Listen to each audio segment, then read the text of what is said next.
All right, Cool. whatever you want. Let's just Cool. let's just talk. go with Let's Okay, just talk. great. Okay. I was gonna ask you first how I read that you started battle rapping at the age of 12. Is that right? Um, yeah, you could say battle rapping. It was really like just chopping on my friends, like cracking jokes amongst my peers. And then I started taking it more serious in like junior high school and high school. And I read that you were able to spit out like 40 bars off the top of your head. Yeah, even more than that. Oh Sometimes my like God. for an hour, hour and a half, 2 hours. You're kidding, just back and forth? Yeah, just going off the head.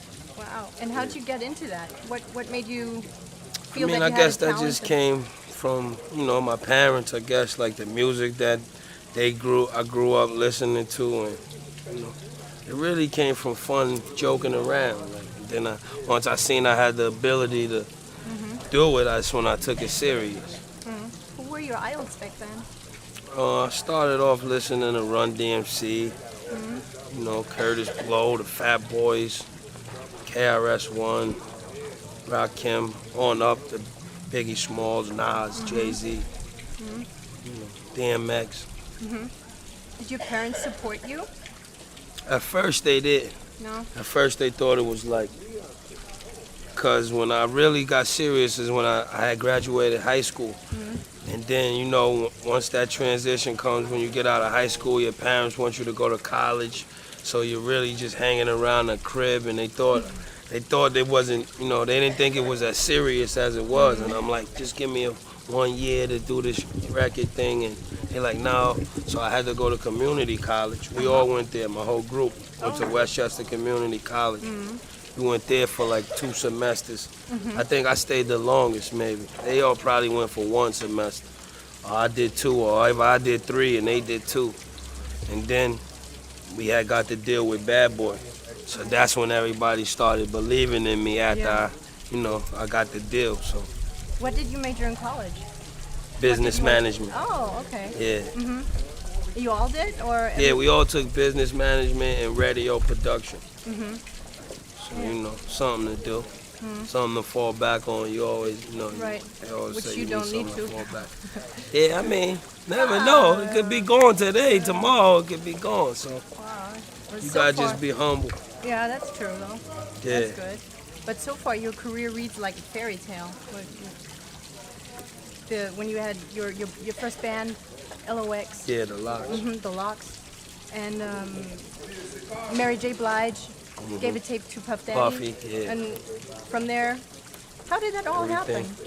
I mean, this game is really, timing is everything, and it's all who you know. So, my man, he went upstairs, but my hype man, one of the guys who's on stage with me, he went to school with us, and he's Mary J. Blige's first cousin. So we had okay. that outlet Had a right little there, yeah. After him right there, J. Bach, Oh, that's my hello. man. So once we was able to make the music, once we thought it was good enough, we had him right there. All right, we ready now. Pass this Yeah. to Mary. And then, you gotta thank the Lord and the powers above for that, for knowing who you know, because this is one of those kind of games. It's all who you know, really. Yeah. Well, you've worked with a lot of different people, and you worked with DMX, like you said before, Mary J. Blige, J-Lo, R. Kelly, Maya, Raya, so many everybody, people. you name it. Right. You did a lot of cameo appearances also. Yeah. What are the different challenges between being part of somebody else's work and doing your very own? I mean, it's really a blessing, like, 'cause when somebody of those kind of caliber people, of Mariah and J-Lo and DMX and Mary J, when they call you, that means they see something in you. So you just go in positive, like, they'll tell you, you'll hear the song, or they'll tell you what direction they want it. And then I never really got rejected. Like, I never really presented nothing and then they threw it away. So everything I ever did, the first time they liked it. So that's another blessing, and I just take it in stride and keep going. So you have a lot of free room to do your own thing. To Yeah, interpret it? when somebody calls you for a feature and they usually like what you do, and they want to bring y'all worlds together. So they just let you do you, and then it's the chemistry comes out right most of the time, for the most part. Yeah. And when you do your own stuff, do you have a creative process? Do you always work the same way, or I mean, how do you? my music goes off feelings, like like an album or something. Something has to happen. Like I recorded my first album, my first solo album in Miami.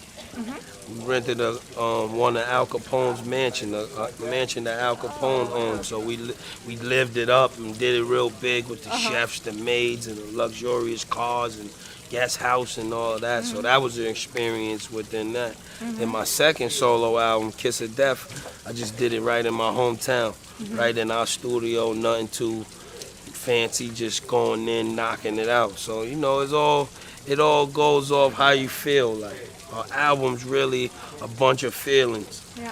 and that's the same with the tracks. Like sometimes you get the music and you want to write something like a story, or sometimes you feel it's like a party vibe.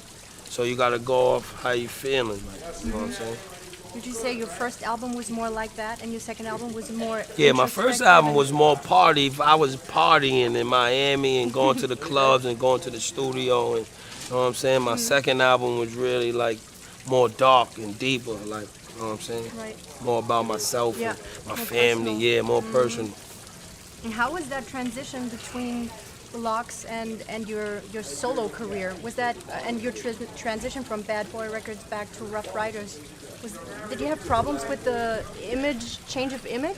I mean, not really, because when we was on Bad Boy, we was always known for being, our origin was from the street, like hardcore rap. So they knew us for that, even when we was with Bad Boy. We was still the only ones really making hardcore rap while still being down with them.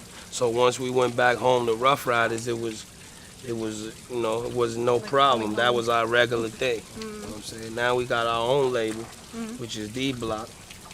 Me, Styles, and Chic is the CEOs. That's the Locks. We all CEOs. And we got Chic.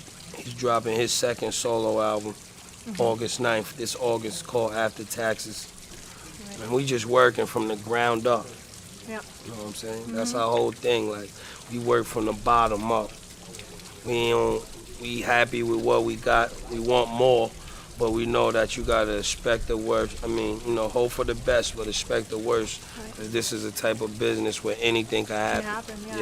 That's a good attitude to have. Yeah. So you don't lose. Yeah, you don't you stay grounded. Yeah. How important are lyrics to you? And I want to come to a very special song in a minute, but in general, are they really important to you? Is it important to get out a certain message, to have people follow you? I mean, like, we're coming from New York and being raised in New York, we think lyrics first. Like, the farther you go from New York, lyrics go last. Like, I mean, down south, it's the beat first, it's the track first. Right.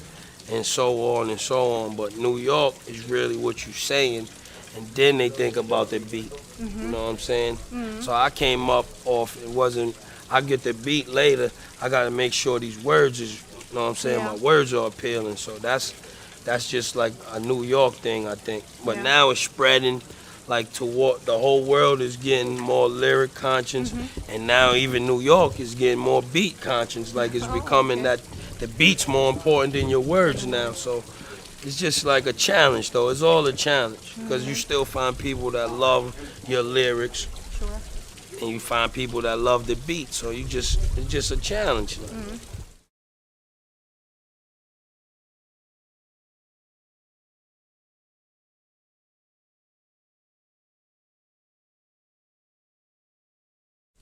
Is it both? Do you enjoy doing both? Is it more important to you to get a certain message across so that people listen to what you have to say, and maybe you can change something or create a certain I attitude? mean, now, like, the older I'm getting and the more wiser and mature I'm getting, I try to slip in messages, because I know that I'm a big role model in a lot of part of the world, and the kids, the youth is listening to me, so I know I can do that now. Yeah. But in the beginning, I wasn't really thinking like that. I was young and just running wild, but now I got a fan base and I got a core audience.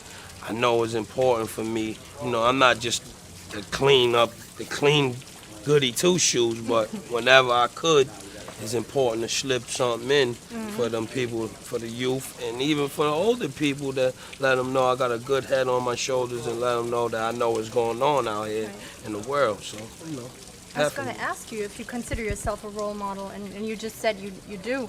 What do you I don't think? consider No? myself a role model, but I am one. So I Right. have to carry Okay. myself accordingly and conduct business like a businessman. And I know that it is people looking at me, youth for the most part. So I gotta, you know, I can't lead them astray. Like no matter if that's what I want to do or not, it's important to let them know what's right from wrong.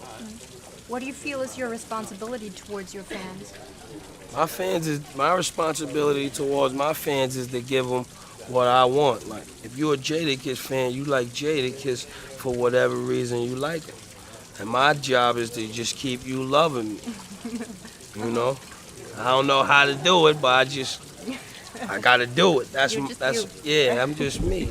And a lot of times, rappers or artists or musicians or whatever sometimes seem to get out of their own character and their own element and try to follow what's going on. Like, it's good to keep your ear to the street and keep your eyes open and see what's going on, but it's also good to stay in your own element, be you. And that's what the people like you for being you, Right. not being somebody else or doing what somebody else is doing. I was going to ask you about the song "Why," since we're talking about lyrics before and role model and all that kind of, for me, plays into that because that's a very important song, I think, and it was also a very big song for you. Yeah. Can you talk about how that came about? I always wanted to do a song called Why, like, you know what I'm saying? Because it's just like a common word, like little kids, they always ask why when you tell them something. And a lot of people, they don't understand, they always ask why, or why is just a common question around the world. Right. Then once I said I want to do a song called Why, I try to get some questions that everybody could relate to, like all over the world from every aspect, young, old, black, white, rich, poor, something that everybody be like, yeah, that was a good question. So when I got the music, it took me a couple days, like, and I just started sitting down and it all just came to me. Like, but it turned out to be good. Like I told you before, timing is everything. It came out with the 2004, what was it, 2004 election time. 2004, So right. that was, you know what I'm saying, timing is everything. It was a good time. That's why it spread it like that. Yeah, exploded. Yeah, it exploded. I heard somebody describe that kind of that turn your career took there as combining hood credibility with mass appeal. Yeah. Because really, like you said, it was a question that everybody has questions, and everybody's looking for answers. And in particular, about that time of uncertainty with the election, that one line that was a lot of times cut out on the air. Why did Bush knock down the towers? Yeah. What made you think that? And I'm asking because we're in Germany here, and in Germany, Still hit certainly hard a over here, lot yeah. of people believe in that conspiracy theory. I mean, it's simply a metaphor, but at the end of the day, I think he's the head person in charge. So if he didn't literally knock him down, but he somehow knew something, or somebody in his staff or somebody knew something. So that's why I just made the comparison like that. Because I think a lot of other people, even over here in Germany, they felt that he knew something or something wasn't right about how that whole thing could just go down like that. Right. Were you surprised at the feedback you got for that? Because it was Very surprised, because when I first put it out, it wasn't getting a buzz like that. But then after a while, it started coming all over the news and everything. I said, oh, okay, they hearing me. Like, they finally listening to the kid. So it was good. Like, you know, I was a little nervous. But at the same time, I was happy that the word spread across like wildfire to everybody. So my job was done. Like, that's all I really wanted it to do. Like, it wasn't even a matter of being nominated for a Grammy or record sales. I just wanted to see if little old me could make a song that could reach around this big world, you know, and it did. So I felt happy with that. Now you said you were nervous. Yeah, I mean, whenever you make any reference, you know, to the president of the United States, you gotta be, feel some kind of way. Cause they could have came and they could have put some pressure on me, but they didn't. They didn't? Nah, they didn't. And that also might be because it was election time. So that might have helped me out too a little bit. I was gonna ask if you think if it was because you're a rapper as opposed to a Dixie chick. I mean, rappers, they come down hard on rappers. Bill O'Reilly tried to slander me a little bit, but that was just good promotion. Yeah. But I don't know. I really wanted to see George and ask him how he felt about it. Get him to answer. Nah, anyway. I didn't get really in touch with George personally, but one of his advisors let him know about it. That was good. So you voted for Kerry? Yeah. You did? I voted for him. I was, a couple of weeks before the elections, I was in Miami at a rally for Kerry, and I saw Cher speak. And there were maybe 50 people, very few. Very light. And she was very, very disappointed that so few people came. And she said, first of all, I'm disappointed. Second of all, I'm kind of scared because, like you said, you get kind of nervous when you put your foot down because something's going wrong. Why do you think there was so little concern about what was going on in the country and in Iraq? I mean, some people just don't care to be concerned, and some people, it doesn't affect certain areas. It doesn't affect certain brackets, like financial brackets or certain aspects of the world. And that's why with this last election, I think they tried to get other people involved more by going to the hip-hop community and doing all that. And I think it started too late. I think this one, it might have a more of an effect on the next election, but they started too late. Like, they started contacting the little people and they started making other people aware of the whole thing too late. So Bush still had all his followers with him, and the little people that was recognizing Kerry, it wasn't enough. Yeah. So now the election is over. Yeah. And are you still politically active? Are you still trying to get people to... I mean, I'm not a politician. I don't want to be a politician, but I try to give my little bit of knowledge where I can give it. You know. Though I heard someone refer to you as a hood politician. Do you like that? It's alright. It's alright. That's a cool It's a good title. Yeah. Yeah. Because you have the power to reach a lot of people that don't watch, Meet the Press or something like that. Yeah. I mean, it's good. It's scary though. You gotta watch how you get your point across. Because once you get too powerful, they'll shut you right down. So it's all strategic.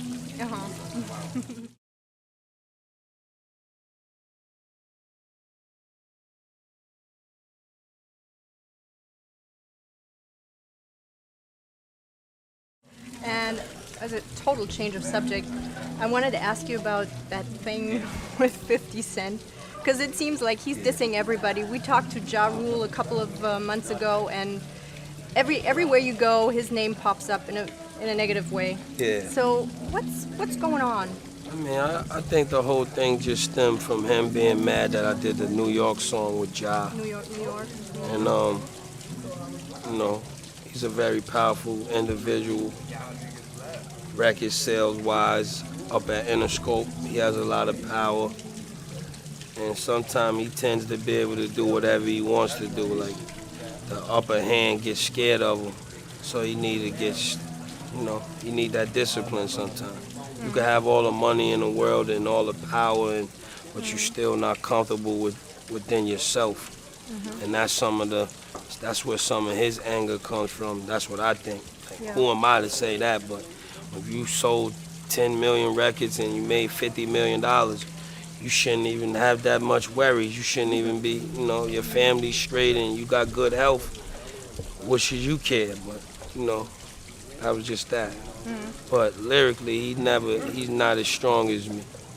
His record sales is big, but I got street power and street credibility, and that'll always outlast. Like respect will always be higher than money anytime, anywhere, any Germany, United States, wherever you go. If you got your respect, that'll take you a lot farther than having a lot of money. Right. It's always good to have money, don't get me wrong, but respect, You need it. yeah, you need respect. And that's just that. So this whole thing, D Block versus G Unit, is not a It's public. not really that serious. It's not. No. It's not as serious as the media and the radio Hypes and it the up to be. hypes it up to be. You know, it's not that serious. We don't even know each other like that. We never really formally met. Me and you sitting down longer than I ever sat down with them, so it's not even that serious. But it's not a publicity stunt. Not a publicity stunt either. No. I mean, it could get serious, but as of now, it's not that serious. Like, So there's nothing to be scared about. nah, never. Nothing to be Okay. scared of. At all. Okay. And what's up next for you? What are your plans? Because I heard somewhere that you said, I might not be doing this for much longer. Yeah, I mean, I don't want to be a recording artist forever. I want to go behind the scenes and do some other stuff. Like Put some producing? young people out, do some production. You know, just make sure D Block I want to make D Block one of the contender labels in the years to come. So, you know, gotta follow protocol. How everybody else did it, with a little twist though. When, What about movies? You've been in Honey, for Yeah. example. Yeah. You've been on TV shows. Any big plans for that in the future? I definitely want to do some acting. You like it? Yeah, I like acting, but before I get out of this recording, I just want to solidify my recording career, my record career. So, you know, that's when you can't really get the big movie deals till you're solidified in this field. And then they'll come at you with the right money, the right roles. So I'm just playing my part for the most time. It's gonna come. You seem really relaxed and humble and grounded. How do you manage in this crazy business? What's your secret? I mean, I come from a good family. I got good Friends. surroundings, good friends, good people with me that keep me grounded. Like my head could never get too swollen. I'm blessed to have everything I have, and that's just it. I'm just happy to be here doing what I do. It's just a job for me, you know. It's a way of life, but it's also just a job. Like same as Bruce Willis, the same as everybody. I'm just doing my job. And I like doing it. It's a lot of BS involved, but you gotta learn how to shake that off and keep it moving. That's what makes you strong. And any work on an album right now? Or a single coming I'm out? working on, I got a lot of things working on. Tell us. You know, right now, it's time for Sheik to drop his album, so we can't clutter the market. So I'm just really helping him promote. But I just got some production. I'm working on some new stuff. Me and Styles, my other partner, just did the We Belong Together remix for Mariah. That's like the #1 song in the country right now. They just called me for some other remixes, Genuine and R. Kelly. So you're gonna hear me throughout the summer. But most likely I'm just gonna be doing my CEO thing in the back, making sure the projects get finished. And then I'll come out probably around November, December again with a new album, 4th quarter. You know. So all that stuff is where your business time in college comes back in. Yeah. That's really good. Yeah. Any final message you want to get out there to your Just fans? make sure we thank everybody for supporting D Block, Rough Riders, Jadakiss, The Locks, and make sure y'all get that Chic Luch album August 9th called After Taxes. Make sure y'all get the Styles P album Time Is Money, and we love everybody, baby. Cool. Thank you so much for All talking right. to us. Thanks a lot. Thank you very much.